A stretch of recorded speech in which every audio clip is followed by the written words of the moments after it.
My life is a movie, I don't care about the cost. Just throw me the tag and I'm fucking right off. I hop in that jacket, I'm skirting right off. I've been fucking your bitch, but it's just for the surgery. And I'll have to get 2 procedures. You know, I never had surgery before, so I started getting scared. My mama started getting scared. My mama started telling my whole family what was going on, what happened. And, you know, everybody knew at that point what I was going through. But, you know, a couple people checked up on me. Not really too much people checked on me, but it is what it is. It ain't what it ain't. We're just going fast forward a little bit. I want to say this is the day we get to the hospital when I start my first procedure. And when they started doing the procedures on me, bro, I didn't leave the hospital. I stayed in the hospital for about a week, 2 weeks. I had to get out, leave school. My mama emailed all my teachers and let them know what I was going through, you know. So this is the first day in. I'm in the room, take off all my clothes. I got the gown on. I'm laying down in the bed. They come and get me. They get I walked. At the end, it's gonna start getting crazy. At the when fuck, I lost my train of thought. When I first get there, I'm laying down in the room. They come and get me. I walk with the lady down to the I don't even think they let you walk. They do let you walk. I walk with the lady to the operation room or whatever. We get in there. It's just me and her. Now the first procedure, bro, the first procedure was nothing compared to the second. What I'm about to say to y'all, gonna be like, ugh, what? How you do that? First procedure, she had a metal thing. I don't know if it was metal or not. She had a plastic thing. Wrapped it down in numbing. Wrapped my nose in numbing cream. That in numbing cream. She had a metal thing. She told me she had to stick it upside my nose till it goes in my throat. Imagine somebody sticking something up your nose till it goes down your mouth, bro. Imagine that. And you know what she told me? I asked her, can I go to sleep for this? I don't want to be up. She said, no, you have to be awake for this procedure. So I'm staying up while all of this is happening, bro. Like, come on, man. I'm staying up while all of this is happening, bro. Like, that shit is wild. I'm telling y'all, that is wild. Staying up when they doing that to you. And the numbing cream did not work. I felt every single thing. My mouth was... So all that happened, she did that. That was inside of my nose for like 15 minutes straight. And she pulled it off. Go back to the room. Boom. Next day. Second procedure. This is finna get real. We go back to the room again. It's the same lady. She tells me, are you ready? I say, not really. She said, you have to do one more procedure and it's time for surgery. This procedure, it was a metal thing. She had to stick down in my mouth all the way down here, bro. No numbing cream. No numbing cream. I felt everything, bro. Everything. And I asked her, can I go to sleep for this procedure? You know what she told me? Nope, you have to stay awake for this. We need you awake. Now that shit is wild, bro. I have to stay awake for the whole procedure. So, and the metal thing that she put down on my throat, bro, was a mini camera to see inside of my body. Like, just imagine somebody putting a metal camera inside your body. It's not in me still, but when she put the metal thing in me, it was in me. And I just tasted nothing but straight metal every time I swallowed, bro. So, 20 to 25 minutes later, she take the whole thing out. It's the big day. 2 weeks later. No, 3 days. 3 days later, it's the big day. It's the grand finale. It's time for RJ to get his surgery, bro. I won't lie. I was scared this day. Very, very scared. Since I woke up, I was scared, bro. You don't know if you're gonna live or die. I honestly feel for my life, bro. Every time I talk about something like this, though, I kind of get emotional, you know. But I beat the odds, bro, you know. I beat the odds, you know. Nothing bad happened. Thank God. I beat the odds. I'm still here to this day, chasing this YouTube dream, talking to y'all, explaining y'all this story. Thank God that I'm here to do that. Hold up. Fuck. But anyways, I beat the odds, like I said. I'm sorry, I got a little distracted. But anyways, let's get back to this surgery day. Now this time I didn't walk. They put me in a wheelchair. They rolled me down. My mama walking with me. My uncle in there with me. He walking down with me. We get down there. It's like a little waiting room where I say my final goodbyes to my mama and stuff before I go in to get my surgery. My mama came. My mama, y'all know my mama there. My uncle came. My other uncle was there. My auntie was there. My two little cousins was there. My dad was there. I seen him in the first time in years. My dad was there. You know, the big day came. Time for me to go in the room. They got me in like the bed, laying down, and they just push me. They push me. My mama walking with me, and they say, "This is as far as you can go. Now it's just all up to us." And my mama started crying, and she just said, "I love you," and I said, "I love you too."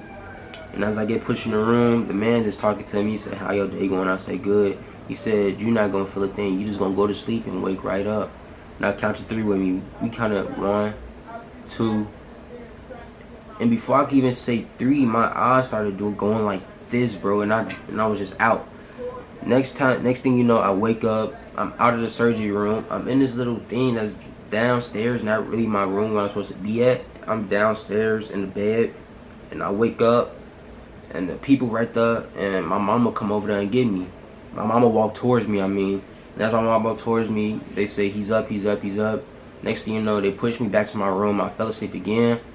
And when I woke up, I seen my auntie, I seen my mama, I seen my uncle, and I seen a couple other people. And when I woke up, I was speaking Spanish. I don't know what the fuck I was on. When I woke up, I started speaking Spanish, and I went right back to sleep. Now, this is kind of a sad, this another sad part right here.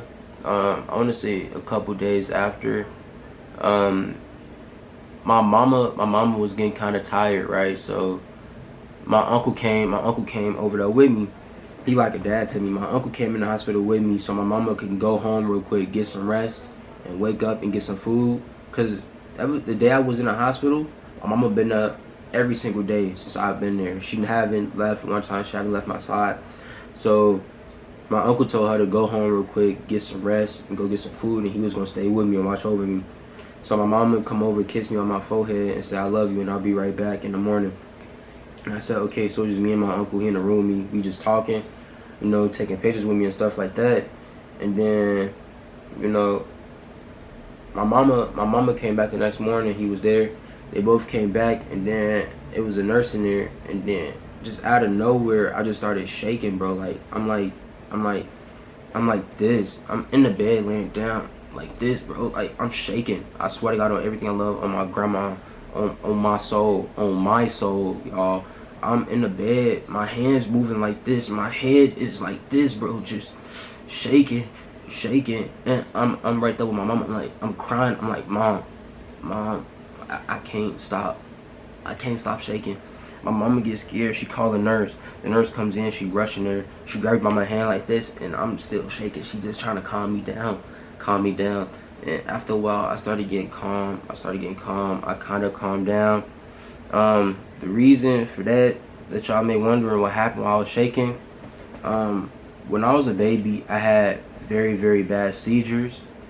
That could have ended my life. And one day I was at my cousin's house with my mama and my cousin was in the room, and I was in a baby crib by myself, and I was having a seizure, and they didn't know. And my uncle came in and saw me, you know, and called the ambulance and stuff like that. So if it wasn't for my uncle coming in and seeing me while I was having a seizure, I wouldn't be here right now, you know. So that was just like, I guess, a thing that just happened because, you know, a reaction. So I started having little shaky moments. I don't know if it was a seizure, but it was just like a shaking. It was kind of a seizure. It was a type of seizure, I think. It was a shaky moment. And I want to say that started happening for like 2 days straight. Ever since that day, I started shaking more and more. And I couldn't really walk. Every time I would get up, like, if you just get out of surgery or something like that, people know. If you stand up, you start like shaking a little bit, trying to walk. You can't really walk like that. So, you know, I was walking around the hospital trying to like learn how to really like get back to my groove with walking and stuff like that, bro. But yeah, that was that. I want to say like after all that happened, I started getting better and better. They started letting me I couldn't eat. I can only drink liquid things, and I couldn't eat really like that. And when I left, I went to my uncle's house again.